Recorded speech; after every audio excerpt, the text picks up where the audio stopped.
बंगाल हिंसा पर सीएम योगी ने बड़ा बयान दिया है। बंगाल जल रहा है, वहां के सीएम चुप है, ये मुख्यमंत्री योगी आदित्यनाथ ने कहा है। दंगाइयों को खुली छूट दे रखी है, लातों के भूत बातों से नहीं मानते, जिसे बांग्लादेश पसंद वो चले जाएं यहां से। ये कहा है मुख्यमंत्री योगी आदित्यनाथ ने कि जिन्हें बांग्लादेश पसंद है वो बांग्लादेश में ही चले जाएं, लातों के भूत बातों से नहीं मानते।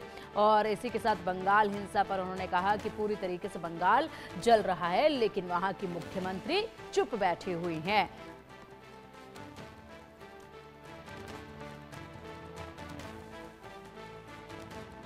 पिछले एक सप्ताह से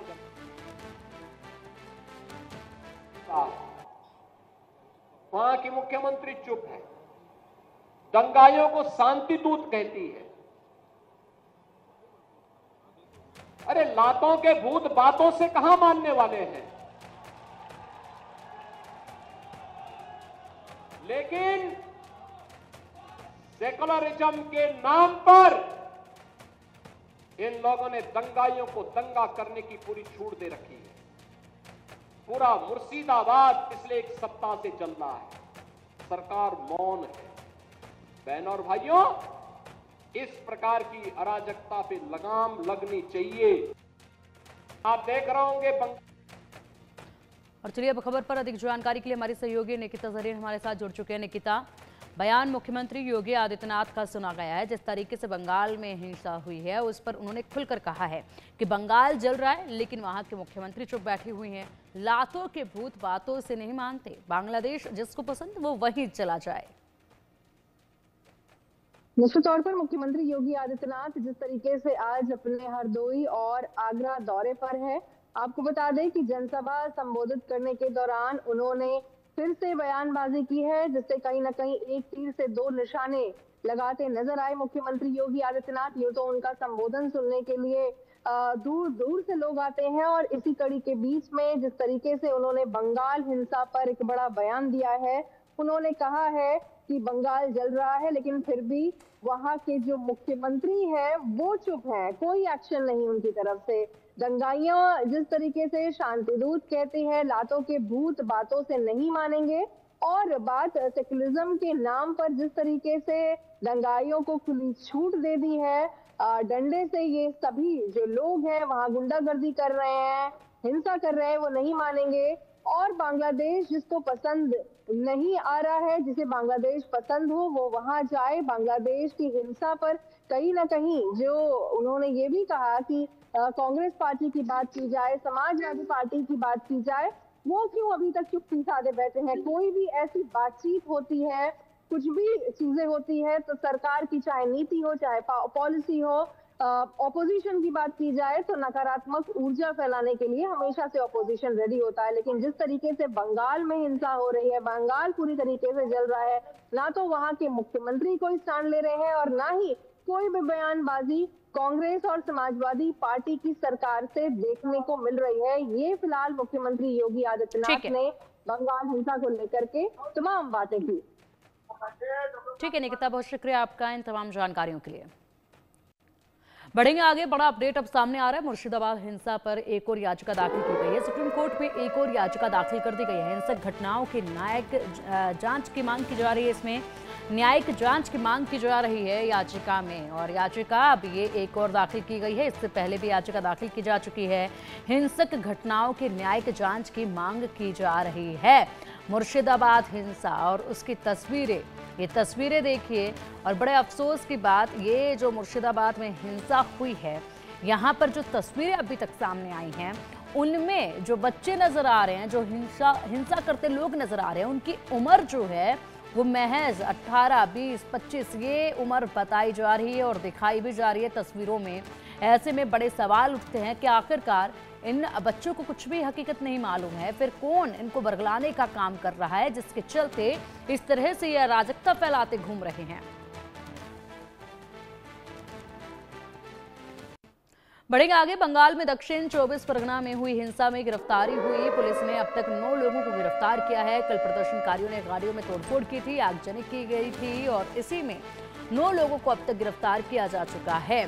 शेल्टर होम में पीड़ित हिंदू रह रहे हैं और लगातार पीड़ित हिंदुओं को समझाया भी जा रहा है कि वो वापसी करें, लेकिन बावजूद इसके वो वापसी को तैयार नहीं है, क्योंकि डर का माहौल जो है वो अब देखा जा रहा है पूरे इलाके में।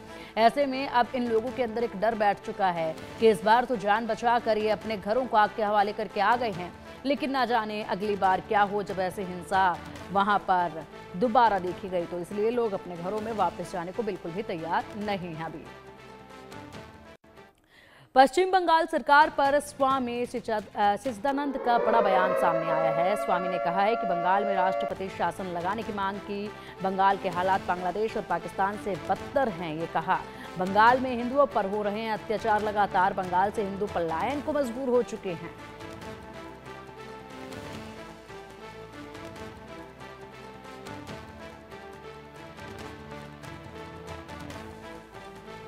बंगाल की स्थिति क्या हो चली है। आज बंगाल बांग्लादेश और पाकिस्तान से बदतर स्थिति में पहुंच चुका है। आज वहां हिंदुओं के साथ क्या नहीं हो रहा है। हमारी बहन बेटियों की आबरू लूटी जा रही है, बच्चियां लापता हैं और स्थिति ये हो गई है कि हिंदू अपने घरों को, घर परिवार द्वार छोड़कर, अपनी जमीन जायदाद छोड़कर वहां से पलायन कर रहे हैं। जो स्थिति कभी पाकिस्तान में थी, जो स्थिति कभी बांग्लादेश में थी, आज उससे बदतर स्थिति बंगाल के अंदर हो चुकी है। और बंगाल का शासन आंखें बंद करके बैठा हुआ है, हिंदुओं को मरने को छोड़ दिया है, हिंदू परिवारों के, हिंदू घरों को जला दिया गया है और हिंदुओं के साथ जो बर्बरता की जा रही है वो आज बिल्कुल भी स्थिति में है। मैं केंद्र सरकार से इस बात की अपील करता हूं कि किस बात का इंतजार कर रहे हैं, क्यों इतनी देरी लगा रहे हैं। कब से हम बंगाल को जलता हुआ देख रहे हैं। आज बंगाल को बचा लो, आज बंगाल में रह रहे हिंदुओं को बचा लो, आज बंगाल में रह रही हमारी बहन बेटियों की आबरू बचा लो। ये मैं आपसे निवेदन अनुरोध करता हूं। माननीय मोदी जी, अमित शाह जी, तत्काल प्रभाव से वहां पर राष्ट्रपति शासन लगाकर और वहां के हिंदुओं की रक्षा कर लीजिए, वरना बहुत देर हो जाएगी और हम लोगों के पास कुछ भी जवाब देने को नहीं बचेगा। स्थिति बहुत गंभीर है, बहुत दयनीय है। हमारी वहां पर जो वार्ता हुई है उससे पता चला है कि हिंदू किस स्थिति में पहुंच चुका है। हमारा आप सबसे, सभी संत सनातनियों की ओर से अपील है कि शीघ्र से अतिशीघ्र तत्काल प्रभाव से राष्ट्रपति शासन लगाकर वहां के हिंदुओं की रक्षा की जाए। मुर्शिदाबाद हिंसा का मुद्दा गरमाया हुआ है। घर लौटने को अभी भी पीड़ित तैयार नहीं है। पुलिस की ओर से लगातार भरोसा भी दिया जा रहा है, लेकिन बावजूद इसके जो लोग यहां से पलायन कर चुके हैं, अपने घरों को छोड़कर जा चुके हैं, रैन बसेरों में रहने को मजबूर हैं, उन लोगों को लगातार समझाया जा रहा है। पुलिसकर्मियों की तरफ से भरोसा भी दिलवाया जा रहा है, लेकिन बावजूद इसके अब भरोसा जो है वो उठ चुका है सरकार से भी, प्रशासन से भी। इसीलिए ये लोग वापस अपने घरों में, अपने आशियानों में जाने को तैयार नहीं है, क्योंकि इनके अंदर अभी भी डर है। डर ये कि न जाने दूसरी हिंसा में क्या हो जाए, डर ये कि दोबारा हिंसा हुई तो आखिर कौन बचाएगा, डर ये कि प्रशासन इस बार की तरह दोबारा विफल ना हो जाए, डर ये कि क्या ये पुलिसकर्मी जो लगातार हमें भरोसा दिलाने की कोशिश कर रहे हैं, ये तब हमारी रक्षा कर पाएंगे या नहीं। और बस इसी डर की वजह से उलझन है मन में, वापसी की जाए या फिर यहीं पर खुद को सुरक्षित रखा जाए।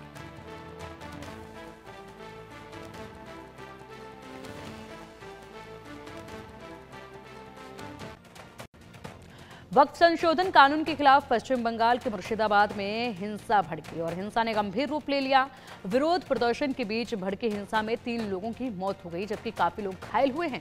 हालांकि हालात इस कदर तक अनियंत्रित हो गए हैं कि पश्चिम बंगाल पुलिस को बीएसएफ की मदद लेनी पड़ी। इसी बीच मुर्शिदाबाद के शमशेरगंज के जाफराबाद में एक बार फिर हिंसा भड़क गई, लेकिन ऐन मौके पर पुलिस और केंद्रीय सुरक्षा बल के जवान तुरंत वहां पहुंचे और परिस्थिति पर काबू पाया। इसके बाद दक्षिण 24 परगना में हिंसा भड़क उठी। पुलिस वैन में आग लगा दी गई, कई वाहनों में तोड़फोड़ की गई। वहां पुलिस दंगाइयों से निपटने की कोशिश कर रही है। इसी बीच मामला सुप्रीम कोर्ट भी पहुंच गया। एक वकील ने सुप्रीम कोर्ट का दरवाजा खटखटाकर पश्चिम बंगाल के मुर्शिदाबाद जिले में वक्त संशोधन अधिनियम को लेकर हुई हाल की हिंसा की अदालत की निगरानी में एसआईटी से जांच कराने की मांग की। वकील शशांक शेखर झा ने सुप्रीम कोर्ट में याचिका दायर करते हुए कहा कि वक्फ एक बहाना है, हिंदू निशाना है। बीजेपी का कहना है कि ममता बनर्जी के बयान की वजह से हिंसा भड़के। बीजेपी ने ममता बनर्जी की एक